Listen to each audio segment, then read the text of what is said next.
Hello friends, I am Pushpen. आज का जो दोस्तों लेक्चर होगा वो हमारा history, modern history, sorry medieval history का जो है लेक्चर है। तो इसमें जो है हम आज मराठा साम्राज्य के बारे में जानने का प्रयास करेंगे कि मराठा साम्राज्य क्या था और मराठा साम्राज्य कैसे एक प्रकार से यहाँ पे मराठा साम्राज्य के द्वारा कौन कौन से आक्रमण हुए, उन सभी के बारे में हम यहाँ पे डिटेल में जानेंगे। और मराठा साम्राज्य के बारे में जो हमने आपको बताया था कि हम जब मराठा साम्राज्य में पढ़ाएंगे तो आपको बहादुर शाह सेकंड के बारे में बताएंगे। तो इन सब बाजीराव सेकंड के बारे में बताएंगे, बहादुर शाह नहीं, बाजीराव सेकंड के बारे में जो हम बताएंगे। ये तो मिडिवल हिस्ट्री के बहादुर शाह सेकंड था, तो बाजीराव सेकंड के बारे में जो है हम यहाँ पे बात करेंगे। बालाजी बाजीराव के बारे में भी बात करेंगे। और मराठा साम्राज्य के अंतर्गत सबसे पहले हम यहाँ पे आपको शिवाजी के बारे में बताएंगे। शिवाजी के बारे में क्या क्या जो है इंपॉर्टेंट फैक्ट्स हो सकते थे, उन पर जो है हम चर्चा करेंगे। तो चलिए चलते हैं कि हम शिवाजी के अगर जो बारे में जानने का प्रयास करें तो शिवाजी का जो जन्म हुआ था एक प्रकार से 1627 ईस्वी में इनका जन्म जो हुआ था शिवनेर के दुर्ग में एक प्रकार से हुआ था। शिवनेर के किले की अगर जो हम बात करें तो शिवनेर का जो किला है ये महाराष्ट्र के पुणे जिले में जो है एक कुन्नर नामक गांव है उसके पास पड़ता है। आप फिगर में ये देख रहे होंगे कि ये मुन्नेर के पास गांव, इसमें जो है किला ये दिख रहा होगा शिवनेर का, यह फिगर में देख रहे हैं, ये जो है किला है। तो 1600 एक मिनट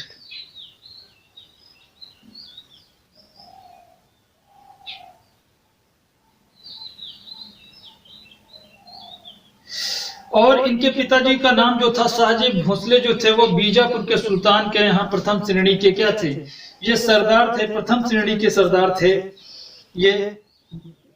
और इनकी जो माता जी इनके जो एक प्रकार से बात करें, शाहजी भोसले जो है पूना में के पास जो है बंगलौर की एक इनकी ये जागीर थी।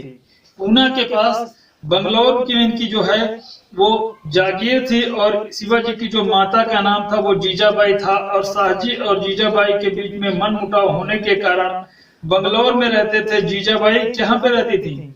जीजाबाई वो पूना में रहती थी। उनके मनमुटाव हो गया था जिसकी वजह से उनके रिलेशनशिप में कुछ खटास आ गई, जिसकी वजह से वो एक साथ नहीं रहते थे। शिवाजी के गुरु समर्थ रामदास थे। गुरु का जो इनका नाम था वो समर्थ रामदास था। और शिवाजी के जीवन की सर्वाधिक प्रभाव जो है इन पर पड़ा था। और शिवाजी का जो प्रथम विवाह हुआ था 1640 ईस्वी में सईबाई से हुआ था, सईबाई के साथ हुआ था। और 1645 ईस्वी में शिवाजी ने जो एक रायसोर महादेव मंदिर में अपने देश की स्वतंत्रता और हिंदवी स्वराज के लिए एक प्रकार से हिंदू धर्म की रक्षा की इन्होंने प्रतिज्ञा ली थी। और भी इनके बाद अगर जो हम बात करें तो शिवाजी के कौन कौन से अभियान हुए। शिवाजी के अभियानों की अगर जो बात करें तो शिवाजी ने प्रथम अभियानों की जो है शुरुआत वो बीजापुर के विरुद्ध 1646 ईस्वी में की थी। किसके विरुद्ध? बीजापुर के विरुद्ध इन्होंने 1646 ईस्वी में अपने अभियानों की स्टार्टिंग की थी। और 1646 ईस्वी में इनका जो है प्रथम अभियान जो है बीजापुर के तोरण का किले जो है इन्होंने विजित किया था। और इसी वर्ष इन्होंने जो है मुरुम्बगढ़ 1646 ईस्वी में सर्वप्रथम किसका किला जीता था? बीजापुर से जो है वो तोरण का किला इन्होंने जीता था। इसी वर्ष इन्होंने मुंबड़गढ़ का भी किला जीता था। 1646 ईस्वी में मुंबड़गढ़ का भी किला जीता था। फिर 1647 ईस्वी में इन्हें कोडाना जो है सिंहगढ़ एक प्रकार से बोलते हैं उसको, एवं चाकन का भी इन्होंने किला जीता था। इसके बाद 1657 ईस्वी में शिवाजी ने पहली बार जो है मुगलों से संघर्ष किया था और मराठा सेना को क्या होता? पीछे हटना पड़ा। मुगलों से जब संघर्ष इन्होंने किया था तब मराठा सेना जो है प्रकार से पीछे हटना पड़ा, एक प्रकार से हार का मुंह देखना पड़ा। अफजल खां जो है बीजापुर के सेनापति था। अफजल खां जो था वो बीजापुर का सेनापति था, जो शिवाजी को समाप्त करने के लिए प्रतापगढ़ के जंगल में अकेले संधि का क्या रखा था? प्रस्ताव रखा था। यहाँ पर शिवाजी ने क्या किया था? बगनके की सहायता से जो है उसके सहायता से शिवाजी ने अफजल खां का जो है वध कर दिया था। इसके बाद था 1664 ईस्वी में शिवाजी ने सूरत की जो है प्रथम लूट इन्होंने की थी और इसी लूट में लगभग 1 करोड़ रुपए की संपत्ति प्राप्त हुई थी। 1665 ईस्वी में जो है औरंगजेब ने शिवाजी के दमन के लिए राजा जयसिंह को नियुक्त किया था। किसने किया था? औरंगजेब ने किसको नियुक्त, मतलब दमन करने के लिए, शिवाजी का दमन करने के लिए राजा जयसिंह को नियुक्त किया था। राजा जयसिंह जो थे शिवाजी के अनेक क्षेत्रों पर जो है अधिकार कर लिए थे। राजा जयसिंह एक पावरफुल शक्तिशाली शासक था, जिसने सेनापति था, जिसने शिवाजी के कई क्षेत्रों पर अधिकार कर लिया था। और 15 जून 1665 ईस्वी को राजा जयसिंह ने शिवाजी के बीच जो है पुरंदर की संधि हुई थी। पुरंदर की संधि एग्जाम में क्वेश्चन पूछा जाता है, तब हुई थी 15 जून 1665 ईस्वी में हुई थी। किस किस के बीच में? शिवाजी के और राजा जयसिंह के बीच में पुरंदर की संधि हुई थी। इंपॉर्टेंट क्वेश्चन है, याद रखना। इस संधि में शिवाजी ने मुगलों की जो है अधीनता क्या कर ली थी? एक प्रकार से स्वीकार कर ली थी। मुगलों की अधीनता जो है शिवाजी ने स्वीकार कर ली थी और अपने 35 किलो में 23 किलो जो है वो मुगलों को दे दिए थे। शिवाजी के जो पुत्र का नाम था वो संभाजी था, को 5000 का मनसबदार नियुक्त किया था। मनसबदार एक प्रथा होती थी, हमने आपको पढ़ाया होगा कि मनसबदार एक प्रकार से घोड़े दागने की प्रथा होती थी और इसमें 2 प्रथा एक प्रकार से थी। किसी के पास जो है इतने घोड़े होते थे, उसको मनसबदार के कई टाइप्स होते थे, जिसको जितने मतलब एक पद का सूचक होता था, उसकी जो है स्थिति को बताता था कि वो किस पोस्ट पर है। तो ये जो है मनसबदार बताता था। इसके बारे में जो हमने मिडमेल में पढ़ ली, पिछले लेक्चरों में जो है पढ़ लिया है। जयसिंह के कहने पर जो है शिवाजी जो थे 1666 ईस्वी में औरंगजेब के मिलने जो है आगरा आए थे। कहाँ पे आए थे? आगरा आए थे। और शिवाजी अनुशासनिक व्यवहार से औरंगजेब ने इन्हें क्या कर लिया था? बंदी बना करके इनको नजरबंद कर लिया था। अंततः शिवाजी आगरा से जो है भागने में सफल रहे थे। 1667 ईस्वी में शिवाजी ने औरंगजेब की अधीनता स्वीकार कर ली थी। 1667 ईस्वी में शिवाजी ने औरंगजेब की अधीनता स्वीकार कर ली थी। औरंगजेब ने शिवाजी को राजा की जो है उपाधि दी थी। औरंगजेब ने शिवाजी को राजा की भी उपाधि दी थी। शिवाजी का प्रशासन कैसा था? शिवाजी का राजत्व सिद्धांत प्राचीन हिंदू सिद्धांतों पर आधारित था। शिवाजी का जो राज्य करने का जो सिद्धांत था, राजत्व सिद्धांत था, वो हिंदू सिद्धांतों पर आधारित था। छत्रपति इनकी उपाधि थी। इनकी जो उपाधि थी वो छत्रपति थी और इनकी प्रशासनिक भाषा जो थी वो मराठी थी। जो प्रशासनिक भाषा इनकी थी वो मराठी कहते थे, मराठी थी इनकी। और शिवाजी का अगर जो राज्याभिषेक कहें तो रायगढ़ को जो है इन्होंने अपनी राजधानी बनाई थी। रायगढ़ को इन्होंने अपनी राजधानी बनाई थी और 6 जून 1974 ईस्वी को इनका जो है राज्याभिषेक हुआ था। राज्याभिषेक जो है काशी के ब्राह्मण विश्वेश्वर भट्ट या गंगा भट्ट ने वैदिक विधि विधान से जो है इनका मतलब संपन्न कराया था राज्याभिषेक। राज्याभिषेक के 11 दिन बाद जो है जीजानाथ बाई का निधन हो गया। जब इनका जो है राज्याभिषेक किया गया उसके 11 दिन बाद इनकी माता का निधन हो गया। 24 सितंबर 1674 ईस्वी को शिवाजी ने अपना दूसरा राज्याभिषेक तांत्रिक विधि विधान से इन्होंने करवाया था।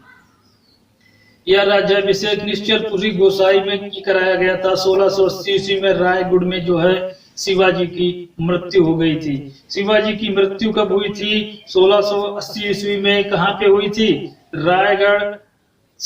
रायगढ़ में जो है मृत्यु हुई थी। सदस्यों की बात करें तो सदस्यों में शिवाजी के एक प्रकार से जो थे पेशवा, प्रशासनिक कार्य का इसका मुख्य कार्य था और ये राजकीय आज्ञाओं को जो है सम्राट के हस्ताक्षरों के नीचे जो है पेशवा के हस्ताक्षर और मुहर आवश्यक होते थे।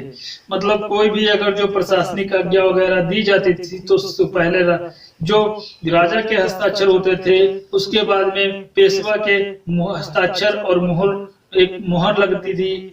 तब ये जो है प्रकार से वो जो है ये जो है आवश्यक मानी जाती थी, कोई भी प्रशासकीय आज्ञा होती थी। और अगला जो पद था इनके काल में वो अमात्य, पंत या मुजुमदार या राज्य का जो है वित्त मंत्री होता। अमात्य के बारे में हमने पहले पढ़ाया होगा मुगल काल में। यह एक वित्त मंत्री होता था। न्यायाधीश, ये राजा का मुख्य न्यायाधीश होता था। पंडित राव जो था वो धार्मिक मामलों का जो एक प्रकार से राज्य का मुख्य सलाहकार होता था। राज्य की तरफ से ब्राह्मणों और मंदिरों को जो है अनुदान देता था। अगला जो भू राजस्व व्यवस्था है, राजकीय आय का जो मुख्य स्रोत रहे एक प्रकार से भूमि कर था। राजकीय आय का मुख्य स्रोत उस समय भूमि कर था, क्योंकि और कोई जो है उद्योग वगैरह उस समय उतना ज्यादा विकसित नहीं थे, तो एक प्रकार से भूमि से ही इनको क्या प्राप्त होता था, कर प्राप्त होता था। प्रारंभ में शिवाजी को 1/3 भू राजस्व वसूल किया था। पहले जो है 1/3 जो है शिवाजी ने भू राजस्व वसूल किया था। इसके बाद में अगर जो हम बात करें तो इन्होंने आंतरिक करों को समाप्त कर दिया था। तब 2/5 भू राजस्व एक प्रकार से वसूल किया था। जितने आंतरिक कर होते थे, छोटे छोटे कर, उनको समाप्त कर दिया था। तब इन्होंने भू राजस्व कम कर दिया था और कितना कर दिया, बढ़ा दिया था थोड़ा, 2/5 कर दिया था। कितना कर दिया था, 2/5 कर दिया था। कुछ कर जो है बढ़ा दिया था जब इंटरनल कर इन्होंने समाप्त कर दिया था। राजकीय आय का जो दूसरा स्रोत था वो चौथ था। क्या था, चौथ था। शिवाजी ने जो है ये कर पड़ोसी राज्यों एवं शत्रुओं से वसूल करते थे। ये कर जो है पड़ोसी राज्य जो होता था और शत्रुवर्ती राज्य होते थे उनसे वसूल किया जाता था। ये आय का 1/4 होता था। जितने भी आय होती थी उसका 1/4 कर जो है इससे वसूल किया जाता था। इसके अतिरिक्त जो थे शिवाजी सरदेश मुखी नामक एक पड़ोसी शत्रु राज्यों से वसूल करते थे। मतलब सरदेश मुखी एक कर था, नामक एक कर था जो क्या करते थे, ये पड़ोसी शत्रु राज्यों से वसूल करते थे। ये 1/10 होता था। इसके बाद जो है शिवाजी के उत्तराधिकारी आए। तो शिवाजी का जो पुत्र था संभाजी, ये 1680 से 89 ईस्वी तक एक प्रकार से इनकी मृत्यु बाद रहा। 1680 में शिवाजी की मृत्यु हुई थी। उसके बाद ये शासक बना। संभाजी जो था उत्तर भारत का एक ब्राह्मण कवि कलश को अपना जो है सलाहकार इसने नियुक्त किया था। एक ब्राह्मण कवि था कलश को इसने जो है अपना सलाहकार नियुक्त किया था। मुगल सम्राट औरंगजेब में इसका जो है एक प्रकार से इनका संघर्ष होता है और 1689 ईस्वी में औरंगजेब ने संभाजी कवि कलश को बंदी बना लिया और दोनों की क्या कर दी थी, हत्या कर दी थी। राजा राम 1689 ईस्वी से 1700 ईस्वी की अगर जो बात करें तो राजा राम ने अपनी राजधानी दक्षिण में जिंजी को बनाया था। किसको बनाया था, अपनी जो राजधानी थी वो जिंजी को बनाया था। और इन्होंने जो है निरंतर मुगलों से संघर्ष किया था। आंशिक सफलता इन्होंने पाई थी। शिवाजी सेकेंड की अगर जो बात करें तो 1700 ईस्वी से लेकर 1707 ईस्वी तक जो है शिवाजी सेकेंड थे। ये राजा राम के जो है अल्प वयस्क पुत्र थे। इनको शिवाजी सेकेंड की जो है उपाधि दी गई। इनकी जो है माता का नाम ताराबाई था और इनकी ये जो है इनकी क्या थी, संरक्षिका थी। इनकी माता के नाम जो है ताराबाई था। इस एक प्रकार से शिवाजी इनकी संरक्षिका थी। 1 मिनट।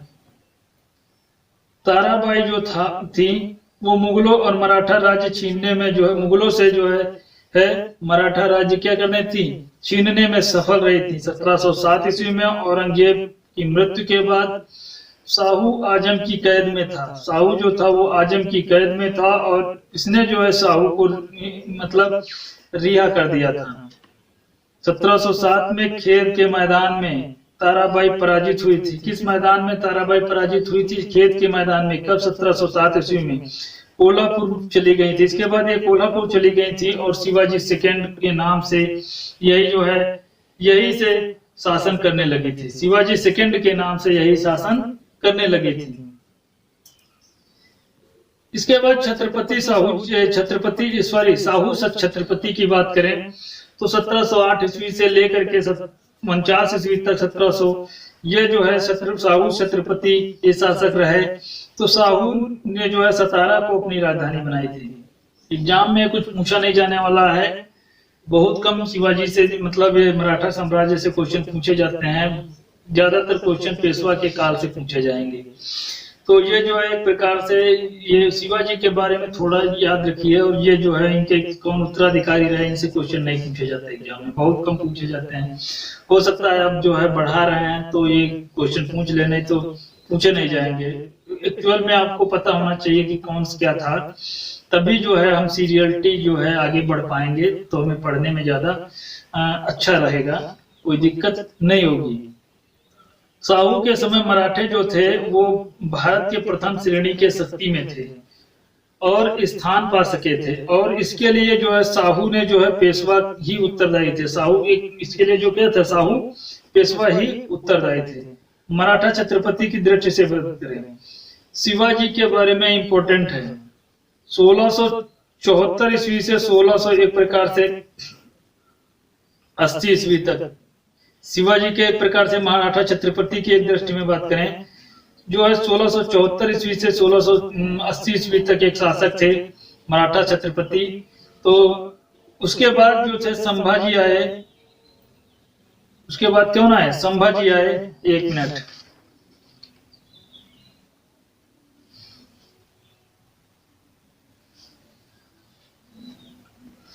मतलब 1674 ईस्वी से लेकर के 1680 ईस्वी तक शिवाजी का जो राज्याभिषेक हुआ था तो 1674 ईस्वी में हुआ था। इसके पहले भी ये शासक रह चुके थे, लेकिन 74 में इनका जो है राज्याभिषेक हुआ था। और संभाजी की जब क्या हो गई थी, 11वें दिन मृत्यु हो गई थी। उसके बाद संभाजी जो थे 1680 ईस्वी में इनके पुत्र थे, 89 ईस्वी तक ये शासक रहे। उसके बाद राजा राम 1689 से 17 शिवाजी सेकेंड के बारे में भी बात किया, साहू फर्स्ट के बारे में भी हमने बात किया, राम राजा के बारे में भी हमने बात किया, साहू सेकेंड के बारे में हमने नहीं बात किया है। 1777 ईस्वी से 1808 ईस्वी तक साहू सेकेंड थे। इसके बाद प्रताप सिंह आए 1808 ईस्वी से 1839 ईस्वी तक। इसके बाद शाहजी आए, ये इंपॉर्टेंट है। शाहजी के शासनकाल जो था 1839 ईस्वी से लेकर के 1848 ईस्वी तक जो रहा था, शाहजी का जो है शासन रहा था। इसके बाद पेशवा की अगर जो हम दृष्टि की बात करें, एक दृष्टि करें, तो बालाजी विश्वनाथ जो थे वो 1717 ईस्वी से लेकर के 1720 ईस्वी तक जो है पेशवा का काल रहा। बाजीराव फर्स्ट की बात करें 1720 ईस्वी से लेकर के 1740 ईस्वी तक बाजीराव फर्स्ट की बात हो रही है। बालाजी बाजीराव की बात करें 1740 ईस्वी से लेकर 1761 ईस्वी तक की हुई। और फिर माधवराव आया जो 1761 ईस्वी से लेकर के 1772 ईस्वी तक जो है एक प्रकार से पेशवा रहा। फिर नारायण राव आया 1772 ईस्वी से 1774 ईस्वी तक ये पेशवा रहा। फिर माधवराव नारायण आया 1774 ईस्वी से लेकर के 1795 ईस्वी तक जो शासक रहा, सॉरी जो पेशवा रहा वो माधवराव नारायण रहा। फिर बाजीराव सेकेंड आया जो 1795 ईस्वी से 1818 ईस्वी तक जो है वो क्या रहा यहाँ का, एक प्रकार से 1818 ईस्वी तक जो है ये पेशवा रहा। तो ये पेशवा के काल की अगर जो हम बात करें तो इससे कुछ जो है इंपॉर्टेंट क्वेश्चन पूछे जा सकते हैं। बालाजी विश्वनाथ की अगर जो बात करें तो 1713 ईस्वी से लेकर के 1720 ईस्वी तक जो पेशवा था वो बालाजी विश्वनाथ था। और बालाजी विश्वनाथ ये जो थे साहू के पहले एक प्रकार से क्या थे, पेशवा थे। और इन्होंने मराठे की शक्ति को महाराष्ट्र में क्या किया था, सुदृढ़ किया था। इनकी जो है मुख्य उपलब्धि थी 1719 ईस्वी में इन्होंने क्या किया था, मुगलों से की गई जो है संधि थी, ये एक उनकी मुख्य उपलब्धि थी। यह संधि मुगल के जो थे दक्षिण में मुगल सूबेदार जो था हुसैन अली और मुगल सम्राट की ओर से साहू के साथ की गई थी। इस संधि के द्वारा हुआ ये था कि साहू का जो संपूर्ण महाराष्ट्र का एक प्रकार से स्वामी मान लिया गया था और इसमें दक्षिण के जो है 6 सूबों को एक प्रकार से चौथ वसूल करने का एक प्रकार से अधिकार इनको जो है प्राप्त हो गया था। चौथ एक प्रकार का कर था। और इसके बदले में साहू जी जो थे वो 15,000 जो है घुड़सवार सैनिक जो है सहायता क्या किए थे और 10 लाख रुपए जो है वार्षिक मुगल सम्राट को देना था। मतलब इसके बदले में जो है मुगल सम्राट को ये चीजें देनी थी।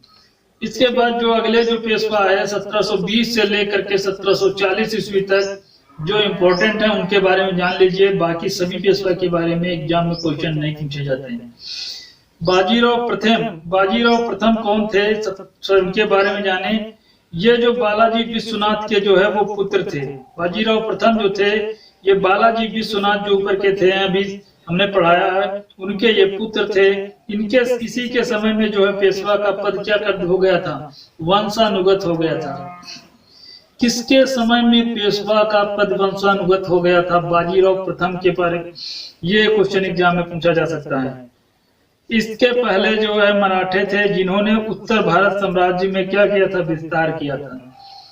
इन्होंने मुगलों से पराजित मालवा, गुजरात और बुंदेलखंड को जीतकर मराठा साम्राज्य में सम्मिलित किया था। इन्हीं के समय में मराठों में अनेक राजवंशों की स्थापना हुई थी। राणोजी सिंधिया इसके बाद ने मालवा के एक हिस्से में सिंधिया वंश का की स्थापना इन्होंने की थी। प्रारंभ में इसकी राजधानी उज्जैन और बाद में क्या हो गई थी, ग्वालियर थी। इसी के समय में मल्हार राव होलकर जो थे वो मालवा के दूसरे भाग के जो है होलकर वंश की इन्होंने स्थापना की थी। राजधानी इसकी थी इंदौर, जो राजधानी थी। मस्तानी नामक जो है मुस्लिम यहाँ पे है, मुस्लिम महिला से प्रेम करते थे बाजीराव एक प्रकार से प्रथम।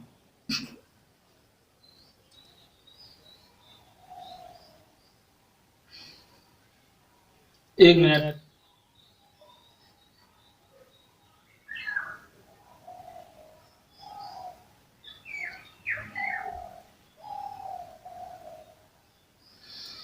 बाजीराव जो थे 1740 ईस्वी से 1761 ईस्वी तक एक प्रकार से ये बाजीराव है, वो बालाजी विश्वनाथ थे, बाजीराव प्रथम, उसके बाद अब कौन है, बाजीराव 1740 ईस्वी से 1761 ईस्वी तक इनका जो है काल था। इन्हीं के समय में साहू जी की मृत्यु 1749 ईस्वी में हुई थी, इन्हीं के समय में जो हुई थी।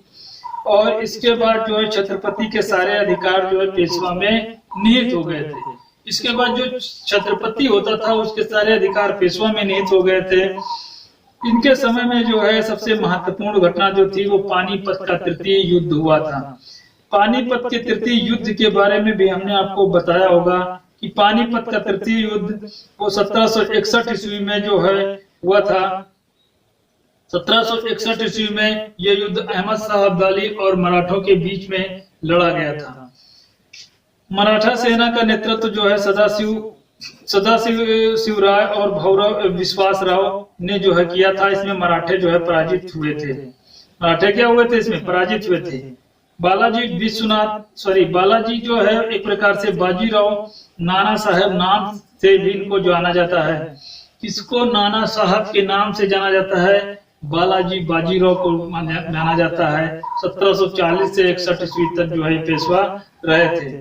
1750 ईस्वी में संगोला समझौता के द्वारा छत्रपति के सारे अधिकार पेशवा में निहित हो गए थे। किस के द्वारा जो है, किस मतलब समझौते के द्वारा जो छत्रपति के जो सारे अधिकार थे वो पेशवा में निहित हो गए थे। संगोला समझौता हुआ था कब, 1750 ईस्वी में हुआ था। और छत्रपति जो है वो नाम मात्र शासक होता था और सतारा में बंदी जीवन व्यतीत करता था। कहाँ पे, सतारा में जो है एक प्रकार से बंदी जीवन व्यतीत करता था। पानीपत तृतीय युद्ध की कुछ घटनाएं हम यहाँ पे जान लेते हैं। पानीपत का तृतीय युद्ध जो है अफगान शासक जो था अहमद शाह अब्दाली और मराठों के बीच में जो है ये लड़ा गया था।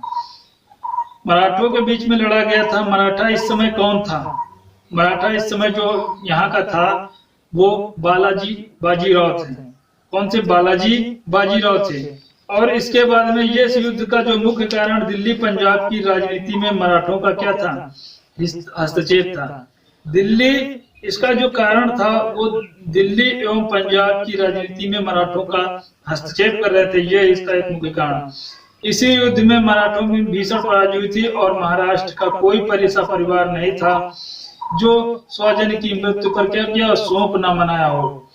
यह युद्ध मराठों तथा राष्ट्रीय विपत्ति के समान थी।